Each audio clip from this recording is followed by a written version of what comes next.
And good morning. I'm Rabbi Steve Moskowitz of Congregation Lador Vador here on Long Island. This is Monday Musings, a 15-minute spiritual kickstart to the week in which I am joined by friends from around the country to share some of their insights and learning with us and for us to sort of get a charge for the coming week. This week, I am joined by my friend Rabbi Dan Levin, the senior rabbi of Temple Bethel of Boca Raton, Florida, where many of us vacation and winter by you. So this year we miss being in Florida and seeing you in Florida, Dan. And Dan and I have become friends because we both study at the Shalom Hartman Institute in Jerusalem. We've spent many summers together there in Jerusalem. I know, Dan, you also study at the Institute for Jewish Spirituality, and you've been the senior rabbi of Bethel for 16 years, I believe now. So we welcome you to the show, and we're looking forward to learning with you. And Dan, so tell us, how'd you become a rabbi? Why'd you become a rabbi? So first, Steve, I was just tickled and honored that you would call and invite me to share this morning. So hello to everybody. Just to gloat a little bit, I was walking the dog this morning. It was 73 degrees under partly cloudy skies in Boca. Please stop. And if I'm gloating, it's because, well, I'm gloating. Anyway. I'll call you in the summer about the weather. There we go. That sounds good. So I grew up outside Washington, D.C., and in high school, I got really into journalism and really into newspaper writing, and I really thought that was the path I was going to follow. And went up to Colgate University for college and had this great class in my first semester on the moral challenges of the 20th century, and got to read all this great social philosophy. And my professor there became a real mentor. And he said, "Did you like that?" I said, "Yeah." He said, "You should take a philosophy class." I said, "A philosophy class?" He's like, "Yeah, that's what we're doing." I said, "Oh, okay." So I took philosophy and I liked it. And he says, "Did you like that?" I said, "Yeah." He says, "Well, you should try a religion class." I said, "A religion class?" He says, "Yeah, it's the philosophy and religion department." I'm like, "Oh, okay." And at the time I was sort of by accident getting involved with Jewish life on campus. A buddy of mine, you meet your best friends the first week of college, and he had been really active in USY, and the Jewish Student Union there was falling apart, and it was right before the High Holy Days. And so we got involved, and sort of the conveyor belt sort of carries you along. I was also getting involved with the newspaper staff, and then I had to pick a major. And Colgate University is in the middle of New York State, and there's a reason why I live in South Florida, which is that if you spend enough time in central New York, you don't want to live there anymore. And I had enough lake effect snow, and now I'm a philosophy and religion major. And a friend told me about this great program at Hebrew University of Jerusalem, where you get to spend a year. And so I went off to Hebrew University, and I was a good student. I wasn't a great student. And I took a class in modern Jewish religious thought with a fantastic teacher named Paul Mendes-Floor. And I read all this great Jewish philosophy. We all have his book. Right? Yeah.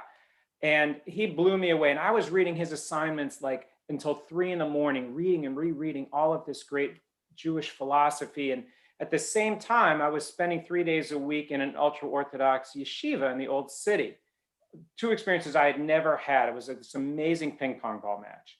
And so I would take all the stuff that I had read of whatever the thinker was of the week that we were studying, and I would go sit with my chavruta, my study partner in the yeshiva, and I'd say, "Well, what about this? What about this?" And he'd say, "Well, that's true, but look at this and this and then this." And then I would go back and have coffee with Dr. Mendes-Floor. He'd say, "Well, that's true, but did you read this and this and this?" And so this amazing tennis match, and I was the ball. And at the end of that year, I knew 2 things. One is I was really in love with Torah study. And the second was that I really wasn't Orthodox. And I remember one night in the Beit Midrash, the rabbi I was studying with, a wonderful man named Josh Beretsky, Baal Tshuva guy, says, "You just have to get that the Torah was written word for word, letter for letter by God. You just have to get that. Everything hangs on that." And I said, I believe the Torah was written by God, but I believe it comes through a really human filter. And you've got to figure out which parts are the divine parts and which parts are the human parts. And I realized at that time, okay, I'm not Orthodox. So then I went back to school and back at Colgate, and I had to kind of figure out what to do. And at the time, if you wanted to do advanced Jewish study. Can we just stop one sec? Yeah, I'm sorry to interrupt you, sure. but what was it about Torah study that grabbed you so much? It was like the power, the transformative rush of seeing these extraordinary insights hidden behind these very few words blew me. I remember the first time I ever really sat in Chavruta and studied. And they open, he says, let's look at Shmot. Let's look at the first words of Exodus. So it says, okay, these are the names of the children, the house of Jacob who came to Egypt with Israel. And I'm not quoting it exactly. And he says, stop. I'm like, what? He goes, look what's there. I'm like, I don't get it.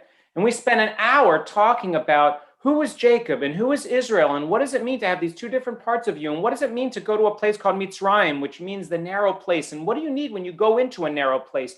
You need to have your Jacob side, you need to have your Israel side, you need to have the side that knows how to wangle things, and you have to have your side that is rooted and will never let go even of God with what you believe. And we had spent an hour, and I'm like, that's all in 5 words? And he says, oh, there's much more in those 5 words. We just scratched the surface of those 5 words. And I just remembered that it was the give and take of Haruta. It was the din of the Beit Midrash. It was just feeling electrified by the ideas that were just jumping out at the page that I had never really experienced before. Yeah, that's fabulous. I don't, not everyone would have taken away from that experience the same feeling that grabbed you so much.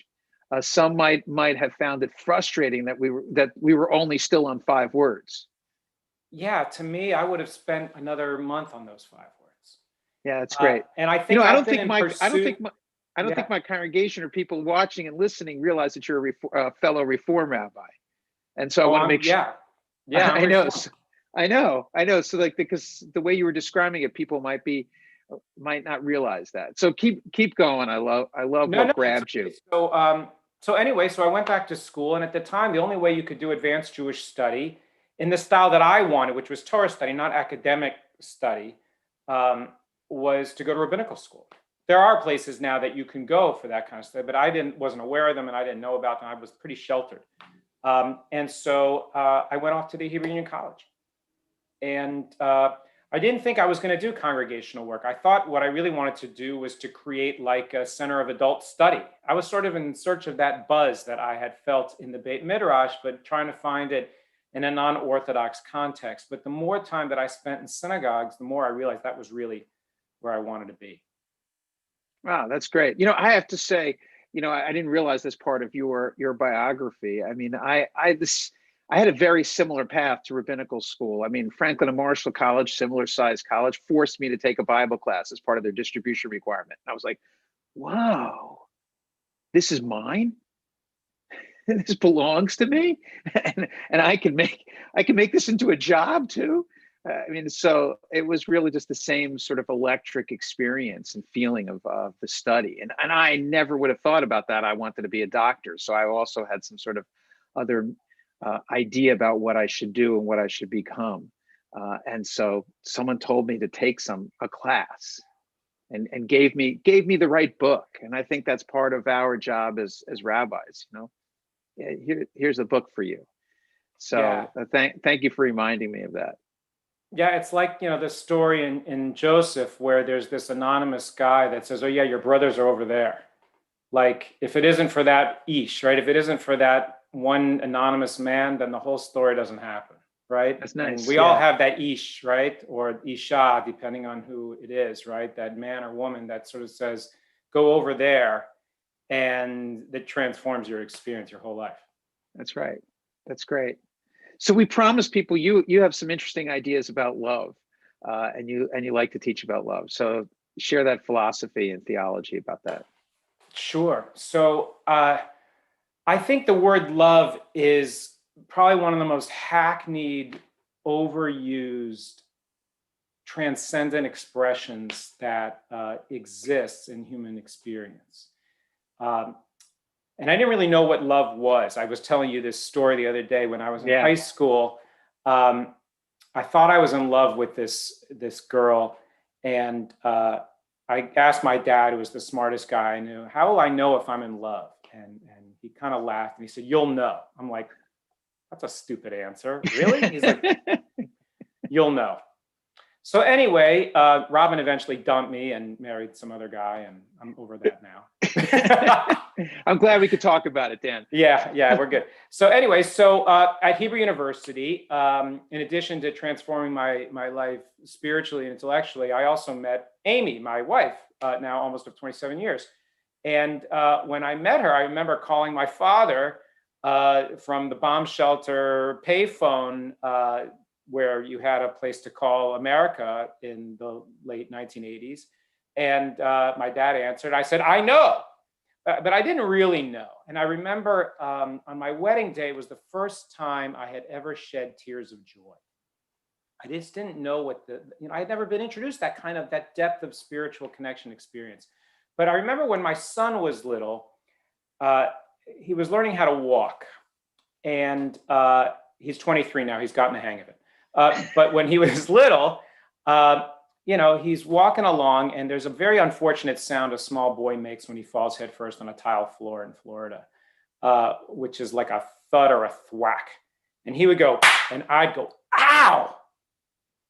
And he would cry, and I'd pick him up. And I remember thinking, that's just so amazing. I can feel what he feels. He hurts his head, and my head hurt. And I realized that really that's what love is. Love is when you create a bond with somebody of such depth of care that you can literally feel what the other person feels. Their experience is yours. It is like spiritual Bluetooth. And I think that we often, because we're raised in the West and because we're raised with this romantic idea of love, that it's supposed to be this spontaneous thunderclap, that's not at all what our tradition teaches about love. Our tradition teaches that love is actually a force that can be channeled. And, the Torah talks about love really in 3 or 4 different ways. First it talks about love your neighbor as yourself. And in order to do that, right, in order to feel what somebody else feels, I got to be willing to feel what I feel, which seems obvious, right? But how much of our culture are we taught not to feel what we feel? So, Steve, if I were to say to you on any given day, how you doing? What are you going to say? I'm going to say, doing okay, doing fine. That's the typical answer. Yeah, great, fine, good, right? If you're not fine, what do you say? Well, most of the time you don't actually say that. You don't admit that unless it's a really close friend. Right, if you're having a lousy day, you say, I'm okay, which is ridiculous, which means, right, when someone says they're okay, they're actually not okay, right? Oh, that good, huh? And there's so much of American culture that tells us we have to be okay, we have to be fine, we have to be happy all the time. You see it in how people mourn, you see it in how people move through this ridiculous period that we've been in these last 10 months, all of the loneliness, the anxiety, the fear, the anguish, the loss, right? And you say to someone, how you doing? Good. Really? And that's why I think America is such a drug problem, right? Because we're always trying to medicate our way out of what we're feeling. But if we want to feel what somebody else feels, then we have to actually be willing to feel what we feel. There's a beautiful commentary on the V'ahavta l'reacha kamocha, the love your neighbor as yourself, that says, you can only, that it says as yourself because you have to love yourself first in order to love your neighbor. Right. And then it says, right, you have to love somebody else, right? And there was one of our teachers at the Hartman Institute, Alana Stein-Hain, a brilliant scholar who taught this great lesson a few years ago, where she compared sort of the 2 passages about love that are in Leviticus 19 in the Holiness Code. One is love your neighbor as yourself, and it says Ve'ahavta l'reacha kamocha, and she says what that means is you have to love your neighbor who kamocha, who is like you, right? Well, that's easy, right? It's, as we were talking, I can love you, Steve. You're an easy guy to love, right? Thank you very short much. stature, I'm short stature. You're middle-aged, I'm middle-aged. You're a Reform rabbi, I'm a Reform rabbi. You've got a brilliant wife, I have a brilliant wife, right? So your kid went to Northwestern, my kid went to Northwestern. Right. Right? So we have a lot of similarities. Loving you is easy, right? But then she says, that's why later on in the text it says, you have to love the stranger. You have to love that person who lo kamocha, who is not like you. Well, that's hard, right? So for a suburban Jew on Long Island or in South Florida, how do you love the evangelical Christian in the bayou in Louisiana? How do you love the woman from Appalachia in West Virginia? How do you love the farmer in South Dakota? How do you love the Muslim in France? How do you love the Christian in East Jerusalem, right? That's the harder work, right? When you have to try to feel what somebody else feels. But really, I think that's the key portal to spirituality. When you open up your heart to say, what's it like to see the world through your eyes? What's it like to feel what she feels? I do this experiment with our confirmation. I just want to add something to what you said, because I was just thinking as you were offering this teaching, which I think is really, really helpful and insightful, that it's almost easier to love, to sort of say we love the person who's so distant, like the evangelical Christian, versus the person who's the Jew who holds, positions or political positions or theological positions that are completely antithetical to my own. So someone who is like me, but is so radically different in, their worldview. And I think that is sometimes the hardest love.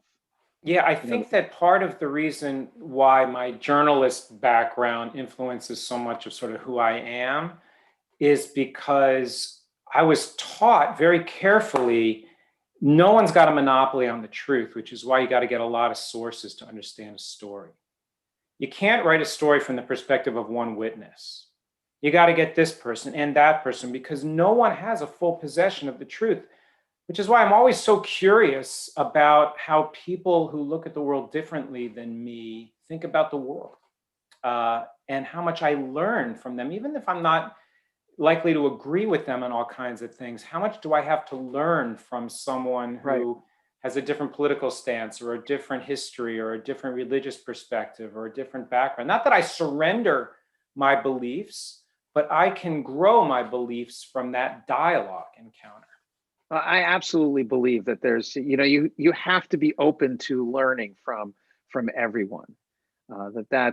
That's how we're going to better understand the truth and better understand ourselves, to your earlier point, and love ourselves. Yeah, I did an initiative in our congregation a few years ago on civil discourse. And one of the people that I learned some of these methodologies with used this amazing metaphor. She said, people think of debate, and debate is like volleyball. Your job is to smash the ball in such a way that the other person misses so you can score a point. And she said, dialogue is like playing catch, where your job is to give to the other in a way that they can receive it and not let it fall, and how they can then give it back to you and see how long you can keep it in the air so that you both can give and receive equally. And it was like mind-blowing. I think we live in a culture of debate. That is a great image. I have never heard that before. I think it's fabulous. Yeah, and I think we live in a culture that's all about debate. It's all about, hey, can I make you miss? Can I make you look bad? Can I show you how you're wrong? Can I score points? Right. It's can I best you with my argument? Not can I learn from you while we're discussing and debating? And it's a very different approach. But for me, it all comes together, because it's the same experience that you have when you're writing a newspaper article, where you try to get a lot of different opinions to try to understand what's really there, in the same way that you really have to open your heart. I think if you're going to authentically try to pursue Jewish spiritual experience, it's the same thing that happens in Torah study, where there isn't a teacher and a learner. It's two people learning together. And that's why I think I love Chevruta so much, and what we do at Hartman, because you sit around with 2 or 3, 4 different colleagues, Orthodox, conservative, Reform, Reconstructionist, and, well, what do you see in the text? Well, what do you see in the text? Right. What do you hear? What jumps out at you? And it just, that's what makes, I think, for a much richer, full appreciation of Torah. And you think about, what is the founding metaphor for Judaism? It's Sinai, where you take this mixed multitude, all of these different people with all these different opinions, and you say, wow, can you be one with each other? Because if you can be one with each other, then you can be one with the Holy One. Yeah, we have to wrap up, but I just want to highlight some of the things. I think these are great images and great teachings to hold on to. I mean, part of what we both love about Hartman is that everyone there, I mean, it's a smaller group, and it's 100 or 200 of us who just love to study and love to learn from each other and are willing to to hear different teachings. Too much of today is about just, reading articles and watching programs that affirm my beliefs and affirm my positions, as opposed to being challenged and discussing. And I would add one piece about the argument and debate, that I think part of it is that if you love the person, if you have a friendship and a relationship with the person sitting across from you, and if that's the starting point, and you're not starting to discuss to convince them, but just because it's a friend and you want to understand them, I think that's also another way of approaching it and another way of learning. I would, one thing that struck me, and something that I want to leave everyone with, when you were talking about love and knowing when you're in love, that one of the most remarkable things about being in love is how it continues to grow. I mean, even from that moment when you say, "Oh, I am in love. I do understand what my dad is talking about," to when you look back from that 25, 30 years later, you're like, "Oh, I can't believe that's how small that was back then and how large it is now." So it's a remarkable thing and a remarkable feeling, and we're both very fortunate and blessed to have that. So Dan, I'm grateful for our friendship, and I'm grateful for learning with you, and I appreciate everyone joining Monday Musings. You too. Great way to start today. Thanks so much for having me. Absolutely. Next week, 9 a.m.